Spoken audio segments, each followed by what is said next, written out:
দীর্ঘ হাঁটি হাঁটি পা পা করে দীর্ঘ 1টি বছর পরে শারদীয় দুর্গা পূজা উপলক্ষে আপনাদের মাঝে আনন্দ উপভোগ করার জন্যে আমাকে এই অঞ্চলের 9 নং ওয়ার্ল্ড জাসাস কর্তৃক আয়োজিত আজকের এই সাংস্কৃতিক এবং আনন্দময় জাসাস কর্তৃক যে অনুষ্ঠানের আয়োজন করে আমাকে দাওয়াত দেওয়া হয়েছে, এজন্যে এই অঞ্চলের সকল ক্রিয়া মনোযোগী ব্যক্তিবর্গকে আমি শুভেচ্ছা অভিনন্দন জানাই আমার রূপসা থানা জাসাসের পক্ষ থেকে। আজ এই পর্যায়ে আমরা দীর্ঘ লং টাইম এই ক্রিয়া উপভোগ করার সুযোগ পেয়েছি কার জন্যে? সে আর কেউ নাই, বাংলাদেশ জাতীয়তাবাদী দল বিএনপির কেন্দ্রীয় বিএনপির তথ্য বিষয়ক সম্পাদক জনাব আজিজুল বারী হিলাল ভাইয়ের জন্য। যে জিনিস করার কথা ছিল 7টায় সমাপ্তি, সেই জিনিস আপনাদের জন্য উপভোগ করা হয়েছে সারা রাত, ঠিক আছে?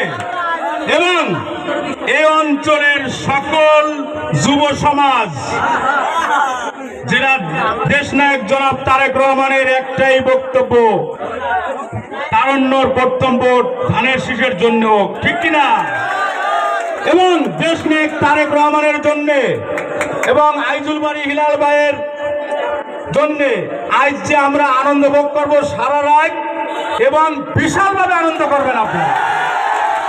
প্রত্যেকটা ড্যান্স এবং গানের সাথে এই যুব সমাজ কঠিন থেকে কঠিন আনন্দ করবেন। আজ কোনো ভেদাভেদ নেই। যারা 2-1জন মুরব্বী আছে, যদি কারো ছেলে সন্তান থাকে, আপনারা কিছু সময়ের জন্য 1টা থেকে 1:30টার মধ্যে বাইরে একটু আড়ালে থাকবেন, যুব সমাজ আনন্দ করবে। কারণ এই যুব সমাজ আগামী ধানের শীষের ভোট, ধানের শীষের নেতা কর্মী হবে, কি ঠিক না?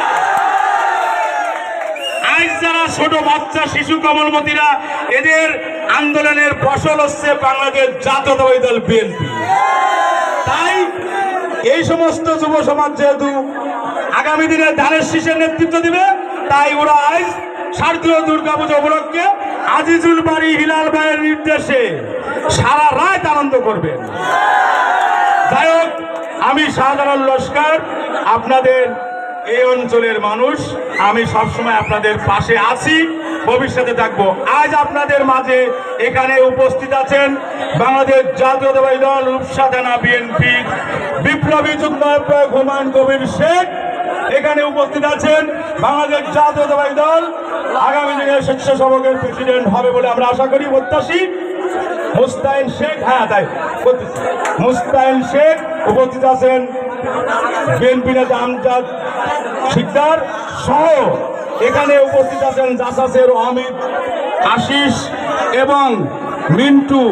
জাসাসের যেসব নেতাকর্মী আছেন সবাইকে, সকল নেতৃবৃন্দদের অঙ্গ সহযোগী সংগঠন, উক্ত ব্যক্তিদের সবাইকে অভিনন্দন। আজকে যারা এই অনুষ্ঠান আয়োজন করেছেন তাদেরকে শুভেচ্ছা ও অভিনন্দন আজিজুল বারী হিলাল ভাইয়ের জন্য। তবে আপনাদেরকে আমি একটা কথা বলতে চাই, আজিজুল বারী হিলাল ভাইয়ের একটি গান ভাইরাল হয়েছে। এই গানটা যুব সমাজের প্রত্যেকের মোবাইলে আমি দিয়ে দিব। এখানে সর্বশেষ একটা টাইমে এই গানটা বাজানি হবে। এই গানটা আপনারা সবাই আমার হোয়াটসঅ্যাপে নেবেন, আপনারা সবাই যার যার হোয়াটসঅ্যাপে এই গান বাজাবেন, ঠিক আছে? আমরা আগামীতে কাকে ভোট দেবো? আজিজুল বারী হিলাল ভাইকে, ধানের শীষে, ঠিক না? আজিজুল বারী হিলাল ভাইয়ের বিকল্প কিছু নেই। হিলাল ভাই বাংলাদেশের মন্ত্রী হবে, আপনাদের পাশে থাকবে। আপনারা একটা জিনিস মনে রাখবেন, রূপসার মাটি আজিজুল বারী হিলাল ভাইয়ের ঘাঁটি। আর হিলাল ভাই যদি মন্ত্রী হয়, 30টা উন্নয়নমূলক কাজ যদি করে, 28টা তো রূপসা থানাই করবে, ঠিক কিনা?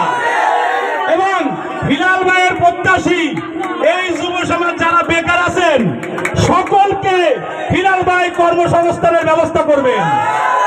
এটা হচ্ছে হিলাল ভাইয়ের ওয়াদা। তাহলে আপনারা যুব সমাজ সকলেই আজিজুল বারী হিলাল ভাইয়ের ধানের শীষের নির্বাচন করবেন আগামীতে। কারণ কি? আপনাদের কর্মসংস্থান হবে, ব্যবসা প্রতিষ্ঠান করবেন, চাকরি যার চাকরি যোগ্য সে চাকরি পাবেন। বাংলাদেশ জাতীয়তাবাদী দল জিন্দাবাদ। আজ সংক্ষিপ্ত বক্তব্যে আপনাদেরকে আমি সবাইকে কিছু সংক্ষিপ্ত বক্তব্য দিলাম। আপনারা ভালো থাকবেন। আগামী দিনে হিলাল ভাইয়ের মধ্য দিয়ে আবারও বড় বড় অনুষ্ঠান করব এই অঞ্চলে, এই জায়গায়, সেই আশা ব্যক্ত করে আমি এখানে এই বক্তব্য শেষ করছি। বাংলাদেশ জাতীয়তাবাদী দল রূপসা থানা জিন্দাবাদ, বাংলাদেশ জিন্দাবাদ। দেশ নায়ক তারেক রহমান আসবে ফিরে, বীরের বেশে বাংলাদেশে। খোদা হাফেজ।